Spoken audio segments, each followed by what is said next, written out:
네, 예고해드린 대로 지금부터는 더불어민주당 이용우 의원 모시고요. 경제, 금융, 정책 전반에 대한 내용뿐만 아니고 최근 기업과 주주의 가치 향상을 시키는 ESG 경영에 대해서 입법 방향들까지 두루 살펴보도록 하겠습니다. 의원님 안녕하십니까? 어서 예, 오세요. 안녕하세요. 네, 의원님께서는 잘 아시는 것처럼 카카오뱅크 대표이사 출신으로서 민주당 내 최고 경제통으로 꼽히시는데요.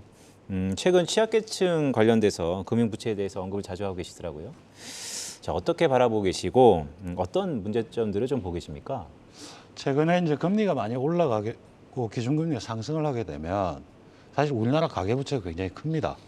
그리고 금리 상승은 거스를 수 없고 미국 같은 경우도 그렇고 그렇다면 가장 금리 상승기에 취약계층이 가장 피해를 많이 보게 돼 있습니다. 그렇다면 정부가 해야 될 역할 중에 하나는 금리 상승을 막을 수는 없지만 그 취약계층에 미치는 영향을 최소화시키는 정책, 그건 반드시 해야 될 거고요. 그래야지만 그 사람들이 그 충격을 흡수하면서 어느 정도 다시 경제 생활을 할 수 있는 그런 기반을 만들 수 있다고 보기 때문에 그 취약계층에 대한 보호 가장 중요하다고 보고 있습니다. 특히나 이 코로나19를 겪는 지난 3년 동안 소상공인이나 취약계층의 부채가 많이 늘어나면서 지난 정부도 그렇고 현 정부도 이를 해결하기 위해서 특히나 부채를 연착륙시키기 위해서 많은 노력을 했는데 여기에 대한 평가를 어떻게 보십니까? 코로나는 불가피한 사정으로 그렇죠. 지원을 해야 됩니다. 근데 지원할 때 첫 방향을 약간 잘못 잡은 게 있습니다. 금융 지원을 해줄 경우에 있어서도 소상공인 같은 경우에는 별도 관리를 했어야 됩니다.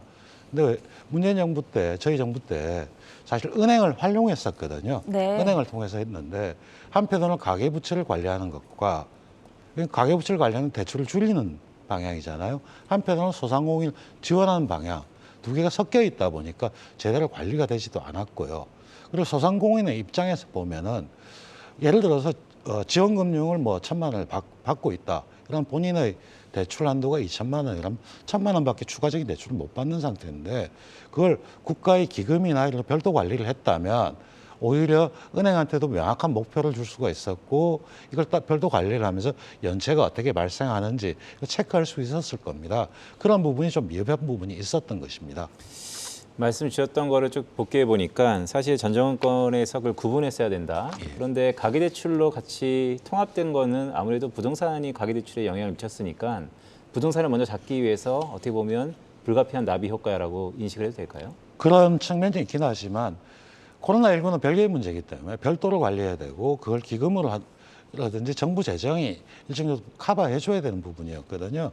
근데 정부 재정이 들어간 게 너무 겁을 내다 보니까 오히려 금융 쪽으로 이전시킴으로써 금융 쪽의 부담을 더 주고 가계부채 관리에도 약간 혼선을 야기시켰던 측면이 있었다는 것이죠.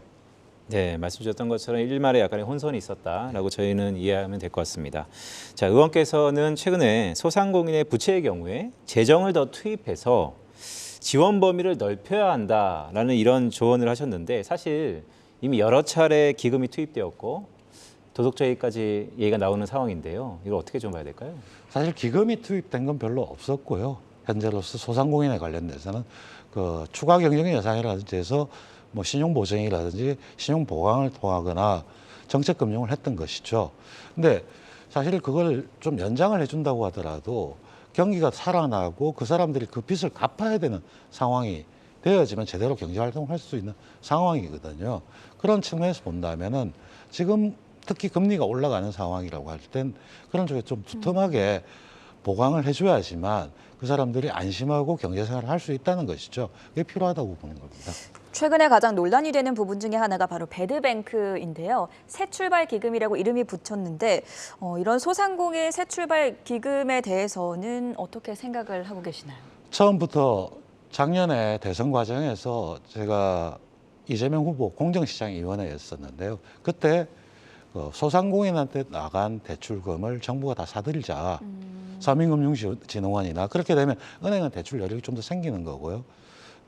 정부 기금에서 사가지고 있다면 그걸 관리를 하면 되는 거거든요. 그래서 그렇게 하자는 안도 있었기 때문에 이 배드뱅크를 설립하는 방법은 항상 생각해 볼 수 있는 겁니다. 우리 IMF 때도 기업에 대해서 배드뱅크를 썼었고요. 코로나의 경우도 아시아나항공이나 이런 항공사에서 배드뱅크를 만들어 놓고 기금을 조성해 놨습니다. 근데 실질 쓰인 거는 굉장히 적었거든요. 예. 기금을 조성한다고 해서 바로 쓰여지는 것이 아니고 그걸 통해서 보험이 되지는 거죠. 그러면서 보험이 사람이 가입되게 되면 좀 안심할 수 있는 상황을 하고 그거에 대해서 실제로 또 그 기금을 조성한다고 해서 그 돈이 다 부실이 되는 게 아닙니다. 그 숫자들이 어떻게 되는지 관리하면서 이런 재무제조 조정을 해줄 수 있는 그런 방안이기 때문에 배드뱅크에 대해서는 충분히 생각해 볼 수 있는 안이었습니다. 다만 처음부터 이 방안을 먼저 했어야 되고요. 이거는 일종의 신용 회복 프로그램의 강화입니다. 근데 그거가 그거가 부각되기보다도 청년 비투나 상당히 예외적인 케이스를 강조하다 보니까 오히려 도덕적 해이 논란이 더 과중되었고 정책 방향도 혼선을 야기시켰던 측면이 있었습니다. 네, 위원님 말씀을 이렇게 들어보니까 사실 처음에 예상했던 정책적 목적과 약간 받아들이는 것 가운데 혼선과 희석이 좀 있었다라고 생각이 드는데요. 근데 위원님, 배드뱅크는 사실 남유럽 위기 때 스페인을 비롯해서 많은 유럽 국가들이 시도를 했었는데 결과론적으로 봤을 때는 약간의 포퓰리즘이다라는 우려도 있습니다. 그런 측면이 약간 있긴 합니다. 그러나 그 사람들이 경제 활동에서 떨어져서 나갈 경우. 근데 이렇게 보시면 되는 거거든요. 그건 은행한테도 좀 좋은 측면이 있는 게 우리가 카드 빚을 가지고 있을 때 카드 리볼빙 서비스를 하게 됐습니다.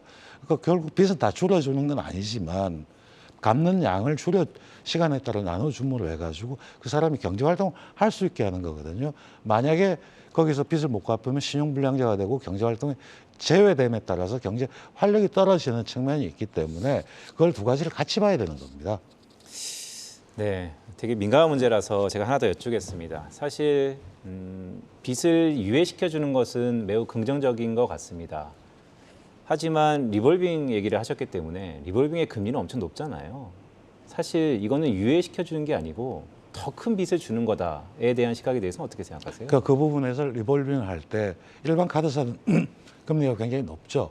근데 정부 기금이나 이렇게 할 경우에 있어가지고 그 이자 차익을 좀 보전하는 방식이라든지 해서 실제로 그 사람들이 경제 활동을 할 수 있는 정도를 면밀하게 체크를 해야 되는 거죠.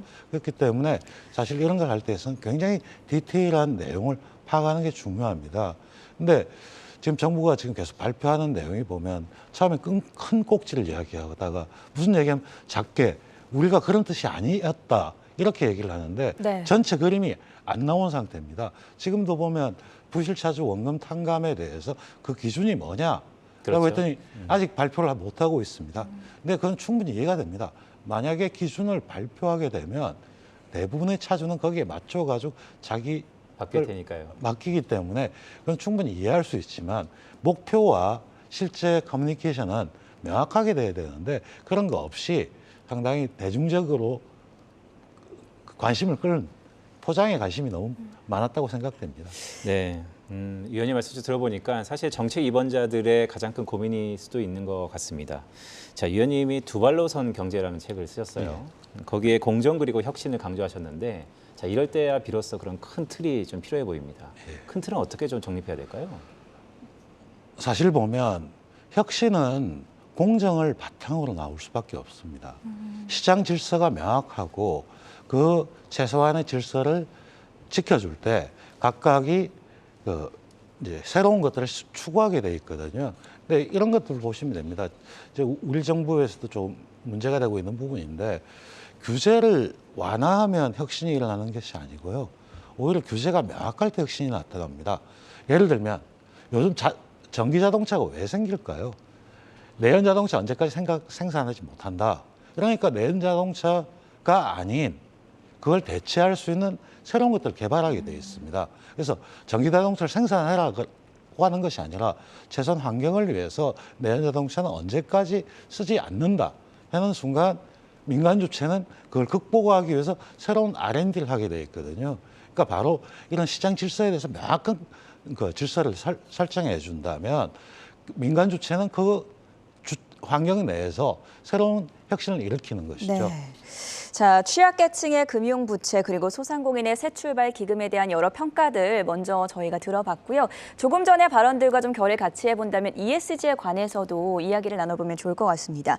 의원님께서는 입법을 통해서 이제 많은 노력과 관심을 기울이신 부분이 ESG와 관련된 부분인데 제가 이제 오늘 앞서서도 말씀을 드렸지만 신고 오신 신발이 되게 친환경적인 소재로 만들어진 미국에 작년에 상장된 기업이어서 몸소 이걸 실천하고 계신 것이 아닌가라는 질문을 드렸는데 그냥 편해서 신었다라고 하셨는데 의원님의 화법으로 ESG라는 게 무엇인지 좀 시청자분들께 소개를 해주신다면요. 사실 보면 ESG라고 하면 굉장히 어렵습니다. 근데 거꾸로 보는 게 더 낫다고 봅니다. G는 기업의 지배구조이기 때문에 지금 이제 한국경제TV 같은 경우에 가장 많이 다루는 거죠. 네. 주주와 이사회, 회사의 관계를 이야기하는 것이죠. 그거에 이제 투명성을 보장하는 거지 않습니까? S는 사회적이라고 하는 부분은 그 기업 내에서 노동자와의 관계, 1차 벤더, 2차 하청과의 관계를 어떻게 할 것인가. 그다음에 조달할 때 원제품을 어디서 조달할 것이냐. 그다음에 이걸 소비자한테 판매할 때 소비자에 어떤 영향을 미치느냐. 이런 걸 같이 보는 거거든요. 그러니까 G가 하나가 있고 그거보다 더 넓은 집합이 S가 되는 것이죠. 그리고 S 사회적 관계가 실제로 지구 환경 문제와 같이 연결됐을 때 E가 되는 겁니다. 그런 의미에서 본다면 이게 G에서 출발을 해서 S로 S에서 E로 가는 구정이고요. 네. 근데 그걸 보면 실제로 우리가 그 재무론에서 제일 처음에 나오는 게 주주자본주의 이야기를 하고 그다음에 이해관계 자본주의를 이야기하고 이제 지구 환경을 이야기하지 않습니까? 그러니까 그렇게 대칭이 된다고 보시면 됩니다. 네, 재밌네요. 의원님이 최근 ESG가 사실 테마를 앞서서 하나의 산업해 됐는데 거꾸로 보자. 거꾸로 보니까 좀 더 이해도가 높은 것 같습니다. 자, 사실 이 소셜에 대해서는 이견이 좀 분분합니다. 그런데 글로벌 스탠다드라는 게 있잖아요. 국제적 기준으로 봤을 때 도대체 뭘 보고 어떤 지표를 보고 우리가 좀 감을 잡아야 될까요? 최근에 제가 알고 있는 어떤 회사가 있는데요. 중견기업입니다. 도료를 생산하는 회사인데 유럽에서 몇몇 회사가 그 회사에 방문을 했습니다. 실사를. 이유는 뭐냐면 중국에서 도료를 수입을 하다가 중국의 사회적 관계나 이런 걸 좋지 않기 때문에 그 조달처를 바꾸려고 했죠.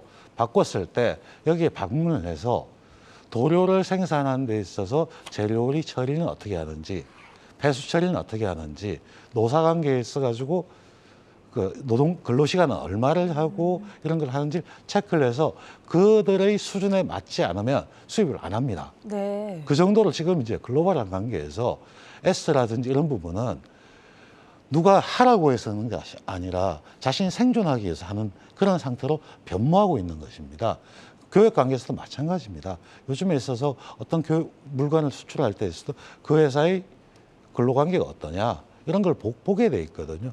예컨대 우리나라에서 어떤 뭐 의류 같은 경우에 써가지고 뭐 예를 들어서 인도네시아, 방글라데시 이런 데서 수입했을 때 거기에 저임금 장시간 노동을 하면 과연 그 제품을 쓸 수 있을까? 이런 문제 제기를 하지 않습니까? 예. 그런 것들을 같이 봐야 되는 상태로 글로벌 교육 조건이 바뀌었다는 것입니다.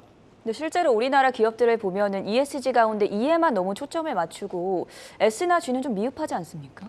그러니까 E라고 하는 거는 그냥 어쩌면 홍보성에 좀 가까워져 있고요. S가 지금 보면 지난번 대우조선해양의 1차 하청, 4내 하청 이런 예. 문제가 있었고 예컨대 이제 포스코의 경우에 있어도 1차 4내 하청을 보지 않고 직고용으로 봐야 된다 판결이 있듯이 사회는 그렇게 변화하고 있습니다. 근데 회사가 그걸 외면할 수가 없는 상황이죠. 그리고 지배구조도 같은 맥락이지 않습니까? 포스코 같은 경우 지주회사를 만들고 물적 분할을 할 때도 이 회사의 상장 여부에 대해서 주주 가치를 어떻게 보전하겠다. 이게 같이 맞물려 갈 수밖에 없는 그런 상황이 되고 있는 것입니다. 이해관계가 워낙 복잡하기 때문에 여기에 대한 명확한 법률이 필요하다는 생각이 드는데요. 그래서 지난 6월에 의원님께서는 자본시장과 금융투자업에 관한 법률 일부 개정 법률안을 발의를 하셨는데 궁극적으로 이런 법안이 가져오는 뭐 방향성이나 긍정적인 효과는 어떻게 보시는가요? 그러니까 기업이 해야 될 최소한의 공시 요건을 규정해 주는 겁니다.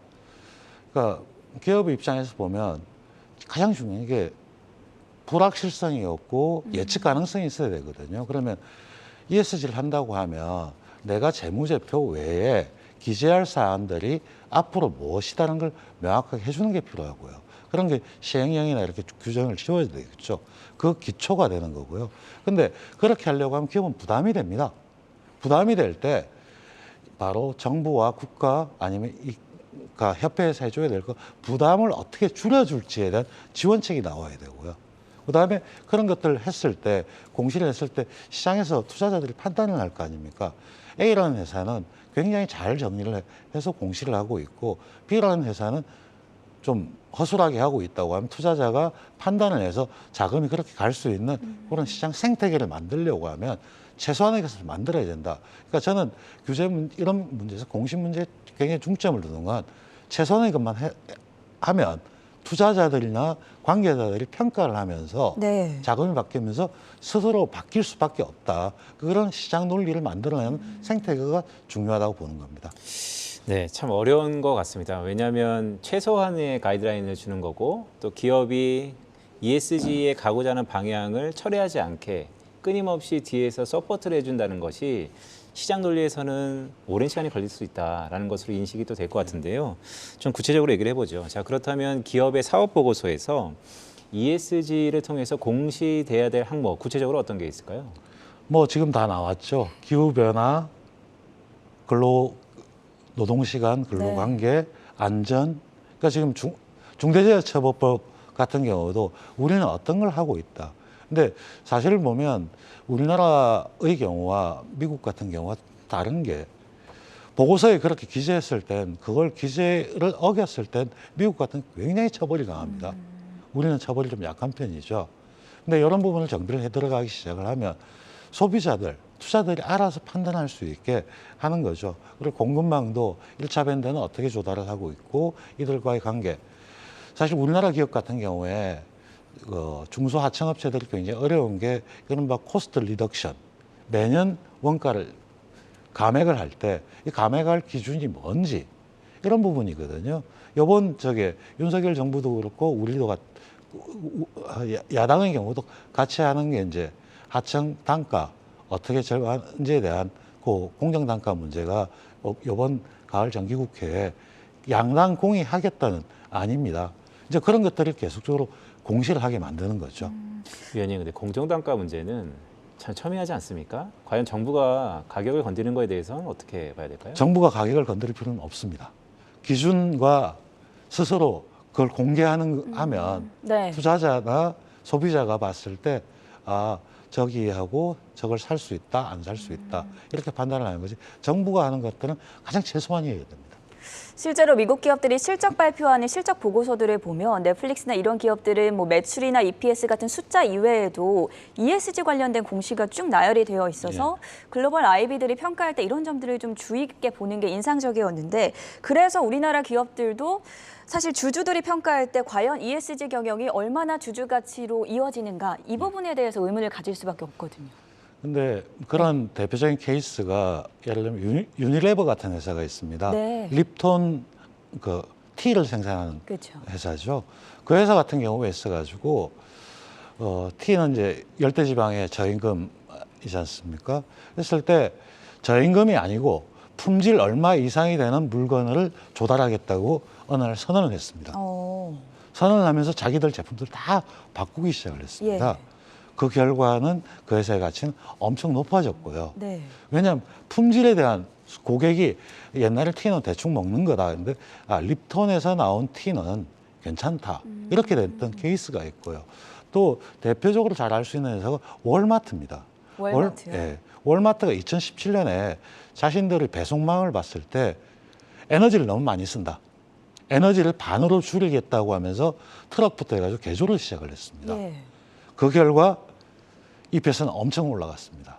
왜냐하면 에너지를 적게 쓴다는 게 연료비를 적게 쓰고 얼마나 물류망을 에너지 절감적으로 할까 하면서 그 비용을 줄여버렸거든요. 그리고 또 다른 회사는 뭐 파타고니아 같은 회사. 그렇죠. 잘 아시지 않습니까? 인기가 아예 많았죠. 똑같은 제품이라 파타고니아 라벨이 붙는 순간 저기는 친환경적이고 모든 게 다 되는 그거기 때문에 우리는 추가적인 밸류를 지급할 수 있다는 그런 소비자의 행태를 만들어내는 겁니다. 그래서 이런 것들이 주어진 조건에서 기업의 가치를 어떻게 높이느냐의 문제로 ESG 문제는 변화하고 있다는 것이죠. 네, 위원님이 사례를 들어주셨던 2017년 월마트. 자, 복귀해 보면 월마트는 1등 기업이니까 사실 혁신과 공정이 좀 더 긍정적으로 원하는 대로 이루어졌다라는 좋은 케이스 같은데요. 자, 한국의 현실을 좀 볼까요? ESG 투자의 절반 이상이 국민연금공단이 하고 있습니다. 이거를 긍정적으로 보는 시각이 분명히 있습니다. 하지만 민간으로서의 스피일오버, 즉 전이 효과가 일어날까요? 사실 국민연금 같은 경우에 있어가지고 ESG 공시에 대해서 얼라이먼트에 아직 가입되지 않고 있습니다. 사실은 국민연금이 기금 평가를 하는 데 있어서 ESG 요소가 반영된 걸 보겠다고만 하면 사실 각 운용사부터 시작해서 스피일오버가 일어날 수밖에 없죠. 그래서 올해 아마 저도 그렇고 보건복지부 의원들 그리고 저는 연금개혁특위 위원이기도 하거든요. 그런 부분을 국민연금이 최소한의 것만 해줘라. 그러면 자연스럽게 바뀌어갈 거고 투자 흐름이 바뀔 수밖에 없다. 이렇게 보고 있습니다. 그렇다면 좀 민감한 질문입니다. 왜 망설이고 있을까요, 연금은?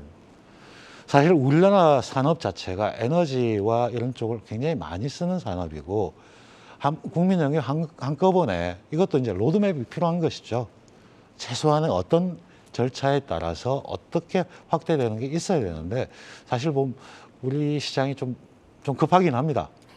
무슨 말이 나오면 다 그쪽으로 쏠려버리는 현상이 있으니까 국민연금이 그런 걸 좀 걱정을 하고 있는 것 같습니다.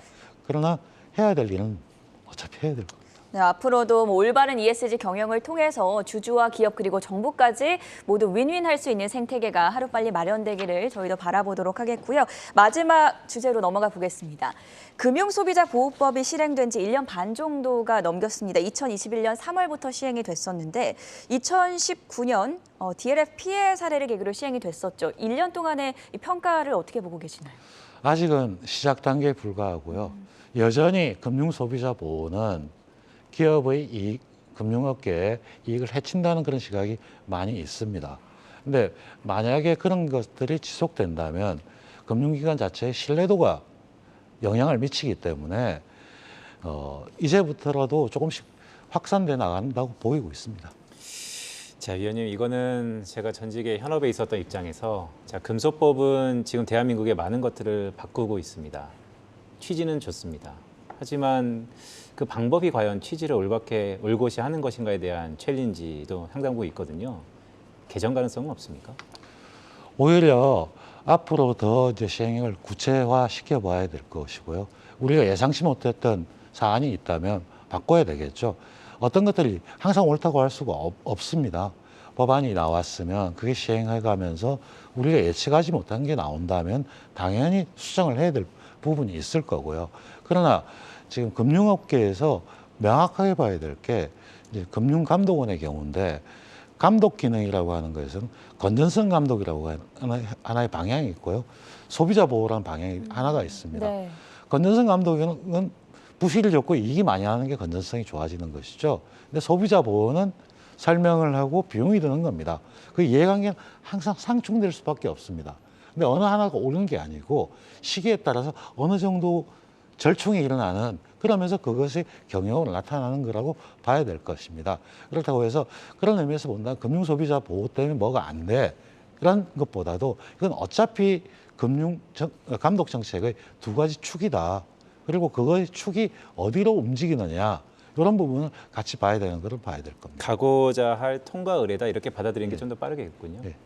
그렇다면 이 금소법이 균형점을 찾고 또 운영의 묘를 유지하기 위해서는 향후 입법이나 그러니까 법안 같은 경우에는 어떤 방향성을 끌고 가야 된다고 보세요? 제일 중요한 게 보면 금융상품이 가지고 있는 특성은 판매를 한 순간에 판매가 끝난 것이 아니고 다시 작동되면서 나오지 않습니까? 결과는 나중에 나오기 때문에 예. 과연 그 자기가 파는 상품을 고객이나 소비자한테 얼마나 정확하게 설명하고 알려줬느냐 이 부분에서 출발해야 된다고 봅니다. 네, 위원님 오늘 장시간 ESG 관련돼서 여러 가지 얘기했습니다. 저희 한국경제TV의 이 방송이 증권 방송입니다. 자, 마지막으로 ESG 관련돼서 투자하시는 우리 시청자분들한테 자, 아까 통과 의뢰 말씀도 주셨는데 글쎄요, 뭐 쓴소리일 수도 있습니다. 약일 수도 있으니까요. 한 말씀 하시죠. 자본시장에 있어서 가장 중요한 건 투명성과 그걸 고객, 투자자가 항상 볼 수 있어야 됩니다. 그리고 그것을 위배했을 땐 명확한 제재가 따라야 되는 것입니다. 그 두 가지만 있다면 앞으로 글로벌한 경제 속에서 ESG는 피할 수 없는 방향이다. 그렇다면 각 기업들이 ESG 활동을 어떻게 하는지 투자자가 미리 찾아본다면 네. 앞으로 공시 이런 것들 하기 전에도 먼저 선행을 하기 때문에 투자 성과도 훨씬 더 좋을 수 있으라고 봅니다. 네, 오늘 전반적으로 투자자가 먼저 수동적이 아닌 능동적으로 자세를 취해보자라는 말씀을 주셨습니다. 더불어민주당 이용우 의원이었습니다. 의원님 고맙습니다. 대단히 고맙습니다. 고맙습니다.